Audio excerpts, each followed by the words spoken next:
बुढ़वा बेईमान मांगे करेला का चोखा। हम लोगों ने बैजू के सुर में सुर मिलाकर यही चिल्लाना शुरू किया। मूसन तिवारी ने बेतहासा खदेड़ा। हम लोग तो बस अपने अपने घर की ओर आंधी आधी हो चले, मतलब आंधी की तरह भाग खड़े हुए। जब हम लोग न मिल सके तब तिवारी जी सीधे पाठशाला में चले गए। वहाँ से हमको और बैजू को पकड़ लाने के लिए 4 लड़के गिरफ्तारी गिरफ्तारी वारंट लेकर छूटे। इधर ज्यों ही हम लोग घर पहुँचे त्यों ही गुरुजी के सिपाही हम लोग पर टूट पड़े। बैजू तो 9-2-11 हो गया, हम पकड़े गए। फिर तो गुरुजी ने जो हमारी खूब खबर ली। बाबूजी ने यह हाल सुना, वह दौड़े हुए पाठशाला की ओर आए। गोद में उठाकर हमें पुचकारने और फुसलाने लगे। हम दुलारने से चुप होने वाले लड़के नहीं थे। रोते रोते उनका कंधा आंसुओं से तर कर दिया। वह गुरुजी की चिरौरी करके हमें घर से चले। रास्ते में फिर हमारे साथी लड़कों का झुंड मिला। वे जोर से नाचने और गाते थे।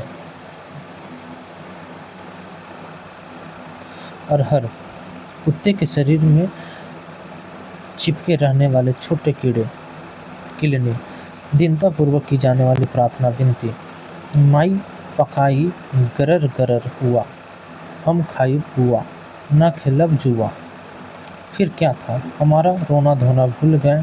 हम हट करके बाबूजी की गोद से उतरकर पेड़ और लड़कों की मंडली में मिलकर लगे वहीं तान सुर अलापने। तब तक सब लड़के सामने वाले मकई के खेत में दौड़ पड़े। उसमें चिड़ियों का झुंड चल रहा था। वे दौड़कर उन्हें पकड़ने लगे, पर एक भी हाथ न आई। हम खेत से अलग ही खड़े होकर गा रहे थे, राम जी की चिरई, राम जी का खेत, खा लो चिरई भर पेट। हमसे कुछ दूर बाबूजी और हमारे गांव के कई आदमी खड़े होकर तमाशा देख रहे थे। यही कहकर हंसते थे कि चिड़िया की जान जाए, लड़कों का खिलौना सचमुच लड़के के, और बंदर पराई पीर नहीं समझते।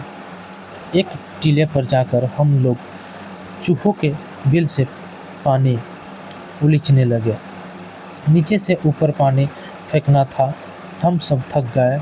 तब तक गणेश जी के चूहे की रक्षा के लिए शिव जी का सांप निकल आया। रोते चिल्लाते हम बेतहासा भाग चले हुए।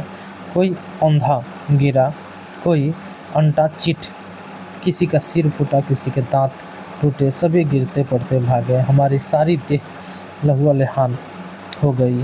पैरों के तलवे कांटों से छलनी हो गई।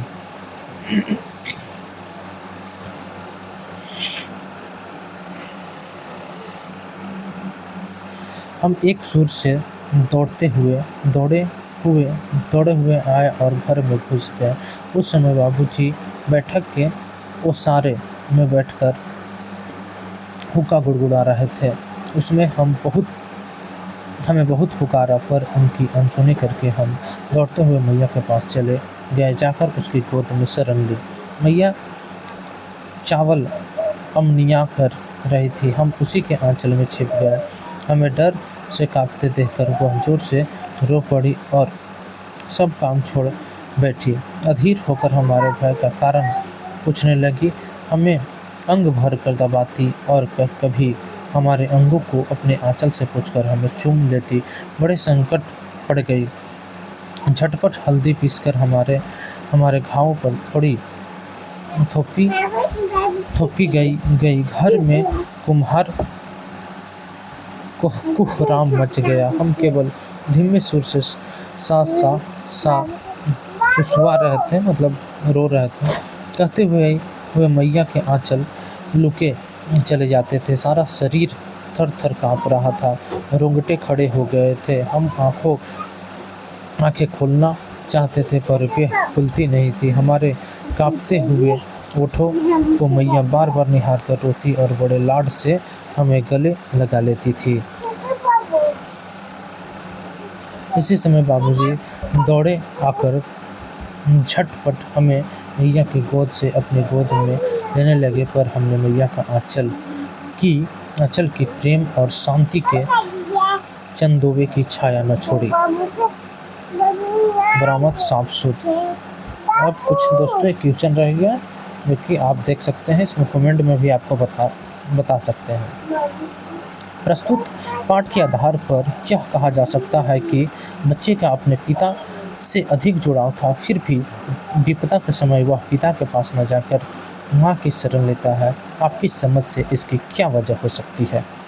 अपनी दो लाइन कमेंट में जरूर बताएं। चलो उधर चलो, जाओ भागो। हाँ उधर आ जाओ, उधर बाहर जाओ ना। प्रस्तुत पाठ के आधार पर यह कहा जा सकता है कि बच्चे का अपने पिता से अधिक जुड़ाव था, फिर भी वह विपदा के समय पिता के पास न जाकर माँ की शरण लेता है। आपकी समझ से इसकी क्या वजह हो सकती है? आपके विचार से भोलानाथ अपने साथियों को देखकर सिसकना क्यों भूल जाता है? आपने देखा होगा कि भोलानाथ और उसके साथी जब तक चलो भागो। आपने देखा होगा कि भोलानाथ और उसके साथी जब तक खेलते खाते समय किसी न किसी प्रकार की तुकबंदी करते हैं। आपको यदि अपने खेलों आदि से जुड़ी तुकबंदी याद हो तो 2 शब्द जरूर लिखिए। भोलानाथ और उनके साथियों के खेल और खेलने की सामग्री आपके खेल और खेलने की सामग्री से किस प्रकार अलग है? अपने 2 लाइन जरूर लिखें।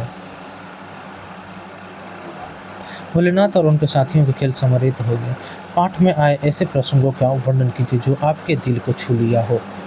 इस उपन्यास अंश में 30 के दशक की ग्राम्य संस्कृति का चित्रण है, मतलब गांव की संस्कृति का चित्रण है। आज की ग्रामीण संस्कृति में आपको किस तरह के परिवर्तन दिखाई देते हैं?